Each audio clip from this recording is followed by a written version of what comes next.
Hey guys, what's up? Sando here. Finally, a DAC review which I'm very excited about. Today I'll be testing the flagship unit of Gustard, which is called X26 PRO, and I cannot wait to tell you more about this one. So as a statement product, I won't go easy on this one, and I also compare it with another flagship ESS Sabre DAC later on, so please stay tuned for that. It goes for $1,500 bucks, but even at this price I consider it an amazing value, and here is why. Let me get this straight. X26 PRO weighs a ton and is built like a tank. It uses thick aluminum plates on all sides, a thicker front and back panel to usual kiloback DACs.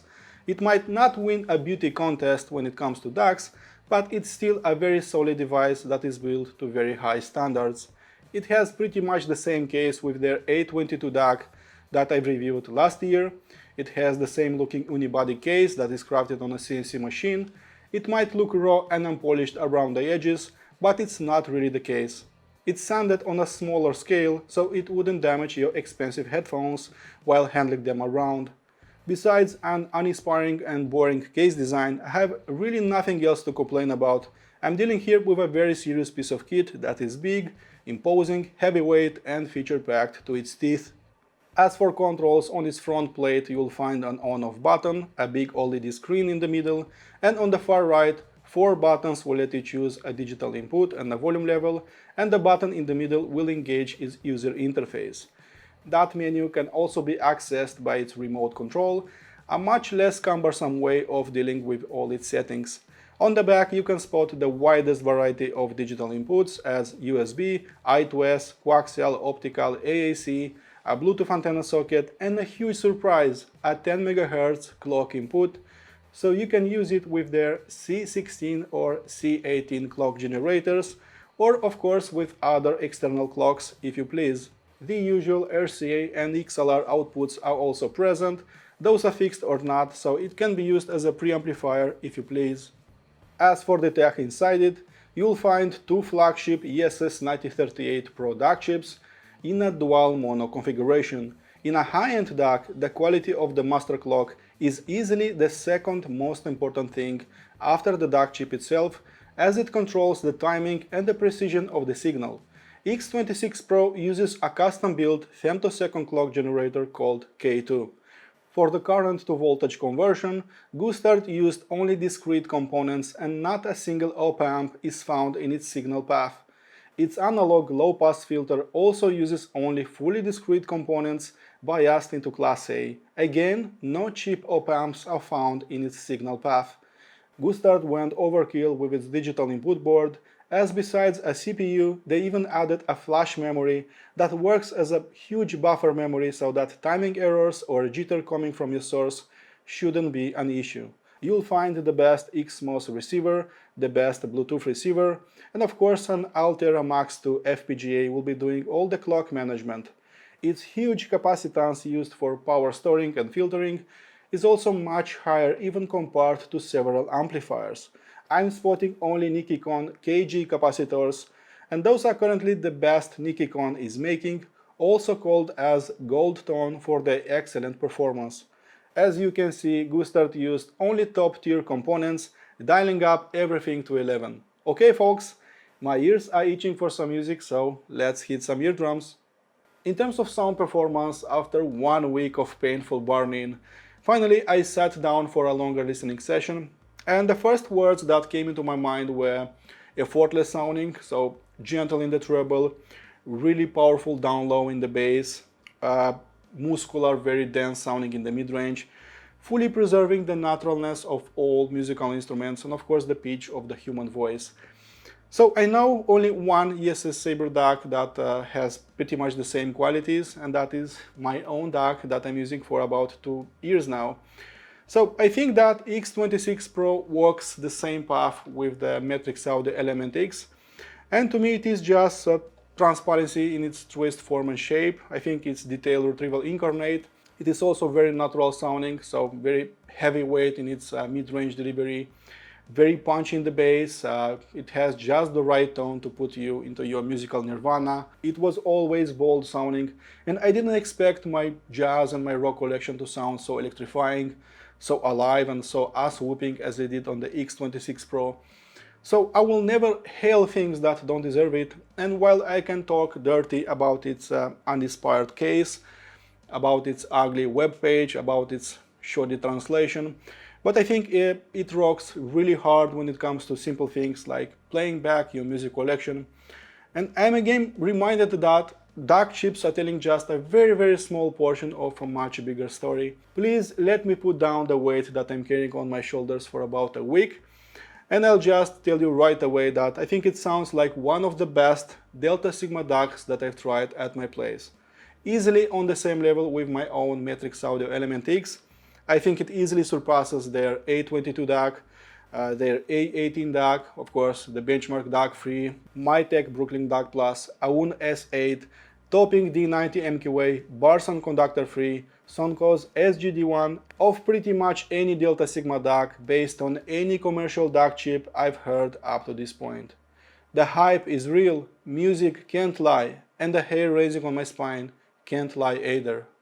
In terms of transient response, my favorite part, from tens of digital sources that I tried in the past, I think that the ones that went the fastest were surely oversampling DACs with Delta Sigma modulators, and from this very limited crowd, I think that well-designed ESS Ebre units like this one were pretty much the fastest, and not only that, they were able to move larger quantities of air down low in the lowest octaves, in the sub-bass, and of course that means a much better bass slam.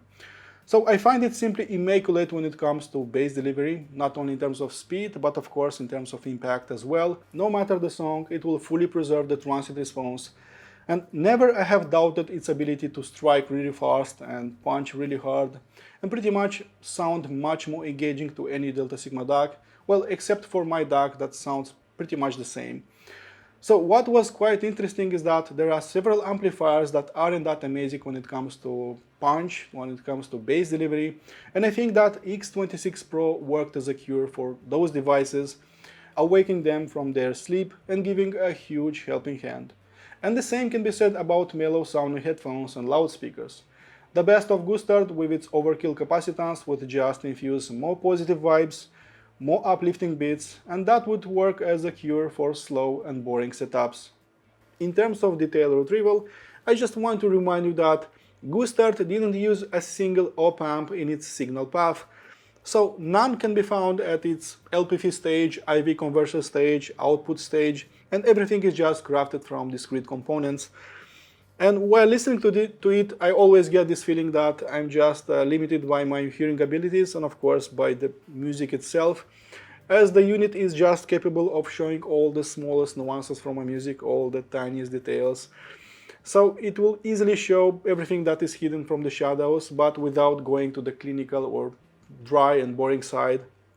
It will still sound very clean, but yet very organic and very lifelike all the time. You can feel that sounds are just hovering around and nothing can really hide from its gaze, and I'm quite shocked by the amount of detail that is coming out of this thing. Their A18, X16, but especially their A22 were quite impressive in this department, but X26 Pro is on another level altogether. As for Soundstage, when people ask me what is the best DAC for a huge soundstage, so for some holographic experience, for an amazing depth, I would always recommend some expensive R2R units, or maybe some double AKM designs for some smaller pockets. But I would never recommend some ESS Ebre DACs like this one, but this is going to change today with the X26 Pro. It's not a secret to anyone that for a huge soundstage you need to have a huge capacitance and of course a much lower channel crosstalk. And since X26 Pro has a much bigger capacitance even compared to some integrated amplifiers, that's actually pretty shocking. And of course a very low channel crosstalk of -140 dB, that is already world class. It wasn't that shocking anymore to hear just an enveloping soundstage, a very amazing soundstage actually. And when I moved to headphone listening by using several open back planar magnetic headphones, I feel that everything happened just a few meters away, so way past my shoulder level. It was much easier to pick all that from the air. It wasn't a challenge anymore. So amazing depth, amazing soundstage. And what was quite fascinating is that while everything happened much farther away from me, the notes weren't losing impact and viscerality, so I heard those exactly as impactful and hard-hitting, so that was quite amazing to experience. As for noise floor, you should know that all the newest generation of DACs are already quite impressive when it comes to repelling any kind of noise, including mains noise, of course. So when I connected this one to a passive power conditioner, the sound didn't change absolutely at all. So with or without a power conditioner, it was absolutely dead silent, and that was quite impressive. When I moved this one to my loudspeaker setup, working as a DAC, followed by a preamplifier, then by a power amplifier, driving those speakers, again I couldn't spot anything bad, so no grayness, no nothing, no hisses. I just approached those UniQ drivers and I couldn't spot absolutely nothing. And considering the extra care that Gustard put in this device, going overkill with its power supply, with its voltage filtering, with capacitance, I would be surprised hearing anything less than an immaculate performance in terms of noise floor. Adding a cell phone on top of it didn't add hum or hiss, and all I've heard was just a clean, undistorted sound that didn't stay in front of the musical signal.